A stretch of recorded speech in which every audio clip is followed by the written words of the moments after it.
Welcome to my channel.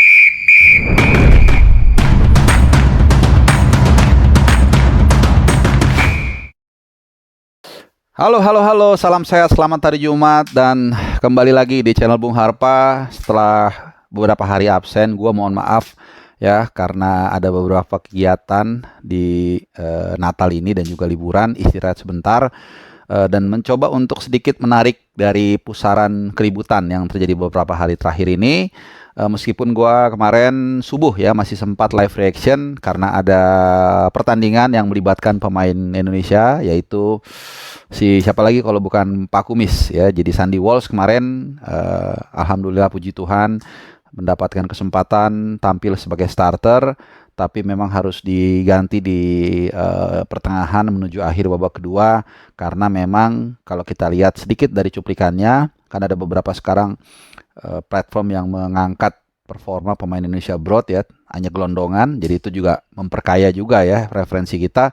Ternyata memang staminanya masih kurang maksimal. Nah, ini yang gue katakan gunanya kita memantau para pemain ya, Indonesia Broad juga, supaya kita tahu ya situasi terakhir seperti apa. Jadi semangat terus Sandy Walsh, ini kesempatan kedua dia kalau nggak salah. Sebelumnya dia juga masuk dari menit 30-an ya, dan main 1 jam lebih. Jadi lumayan ada peningkatan karena salah satu pemain kanan, bek kanannya dari Michelin itu cedera ya, dan kemarin dia main di full back kanan dalam formasi 3-5-2. Jadi ini memang cukup melelahkan naik turun.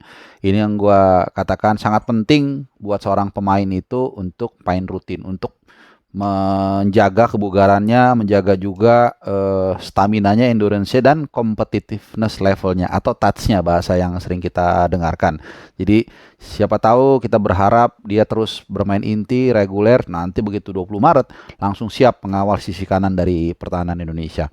Nah, kalau tadi Sandy Walsh bermain atau mendapat kesempatan cukup positif.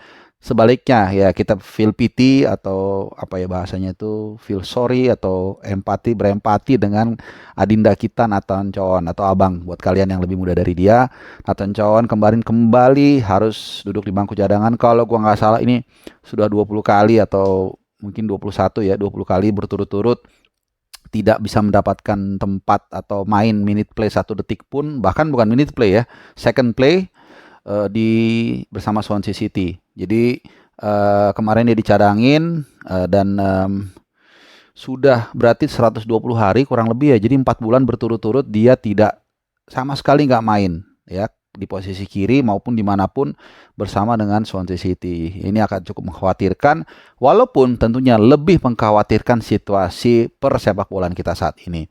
Dalam setahun terakhir kalau kita tarik garis lurus ya, kaleidoskop ya, 1 tahun ini sepak bola kita bergeliat begitu luar biasa. Diawali dari Piala Asia Senior, kita lolos ke babak berikutnya ya, kemudian juga di Piala Asia U23 kita juga lolos ke semifinal ya, setelah mengalah walaupun dikatakan hoki ya, padahal kita mengalahkan Australia 1-0, bahkan Hernando Ari juga menepis penalti dari pemain Australia yang berkulit hitam. Lalu di pertandingan berikutnya mengalahkan Yordania 4-1, mengalahkan negaranya Sintayong Korea Selatan juga melalui drama adu penalti 12-11 atau whatever lah, dan lain-lain.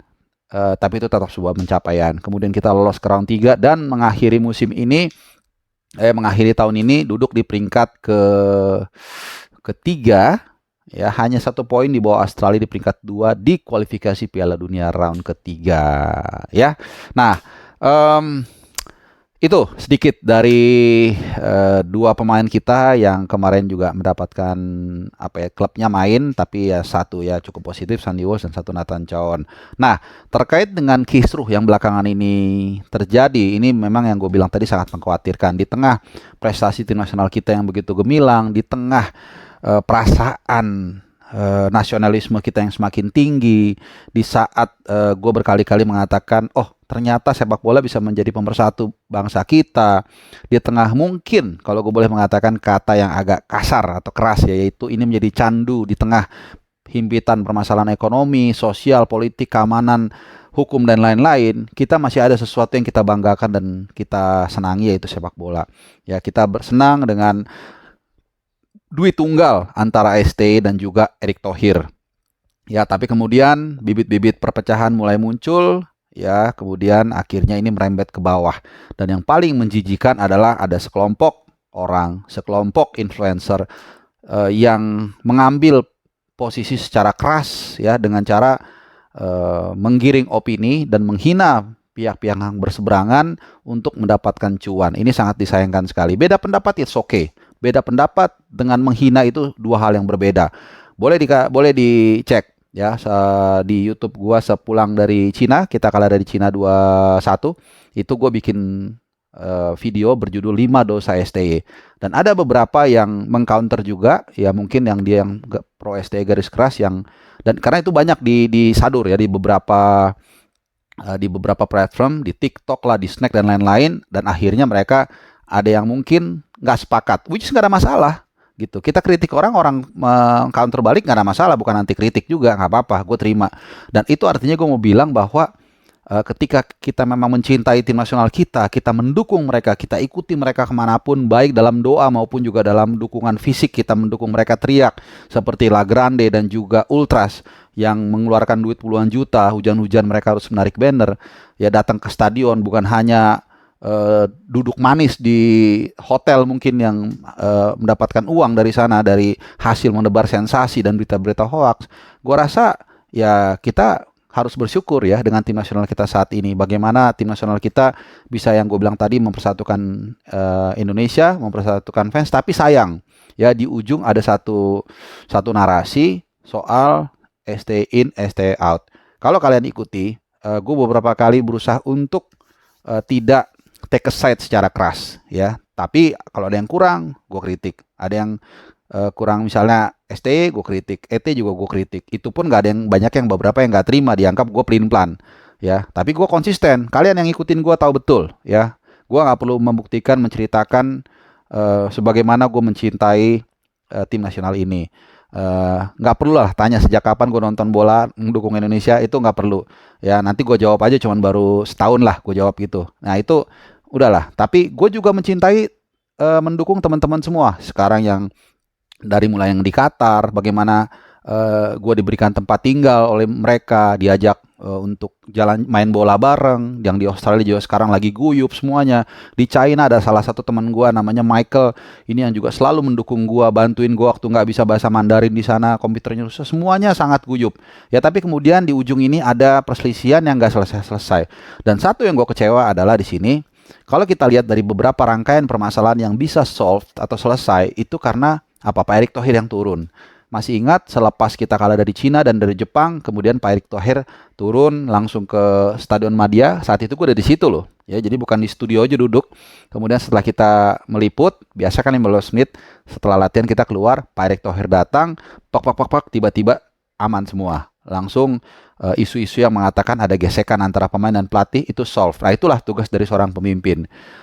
Mungkin kita pernah mendengar atau melihat satu cuplikan video ketika di Rusia, ya ini gue bukan soal pro Rusia atau apa ya, tapi kita lihat contohnya ketika ada satu perusahaan besar yang terjadi perselisihan dan gak selesai, dan ini mengancam hajat pekerjaan orang banyak. Vladimir Putin, presiden Rusia, turun langsung menyelesaikan itu, solve. Nah ini yang kita harapkan dari Pak Erick Thohir ya. Justru ketika kita berharap ya kepada Pak Erick Thohir, berarti kita masih mempercayai beliau, dan harus kita mempercayai beliau sebagai pemimpin tertinggi federasi. Bapak sudah memberikan banyak sekali jasa buat tim nasional ini. Bapak banyak pahalanya, Pak.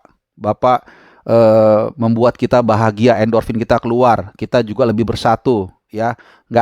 Kita mengurangi sekat-sekat sosial soal agama, politik yang selama ini kadang-kadang mencuat. Terima kasih, Pak. Nah, ada satu tugas Bapak yang kita minta di akhir tahun, Pak. Ini dari saya pribadi, mungkin mewakili teman-teman. Simple aja, Pak. Ini seperti yang juga mirip terjadi waktu ada sedikit selisih paham sepulang dari Piala Asia. Dan saya dibantu oleh seorang teman saya nggak usah sebut namanya, takutnya dia nggak mau dikortesi. Jadi ada misunderstanding yang terjadi. Kemudian kita urai masalahnya, ternyata memang nggak ada yang salah dua-duanya nih, antara ET dan STY, dan kemudian dua-duanya duduk bareng. Dan akhirnya aman, dan akhirnya apa?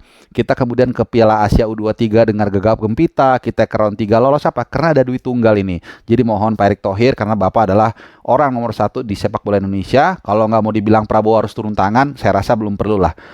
Saran saya, Pak, ini saran bukan kritik. Simple Pak, kalau mau semua masalah ini selesai Pak. Bapak dengan Pak STY lagi dengan Coach STY, Pak Erick Thohir ketemu, duduk bareng, makan, ngobrol secara profesional, foto, siarkan, salaman. Selesai Pak, saya jamin. Ketemu, makan atau ngopi, ngobrol dari hati ke hati demi sepak bola kita agar kita bisa terbang tinggi Garuda di Amerika nanti 2026.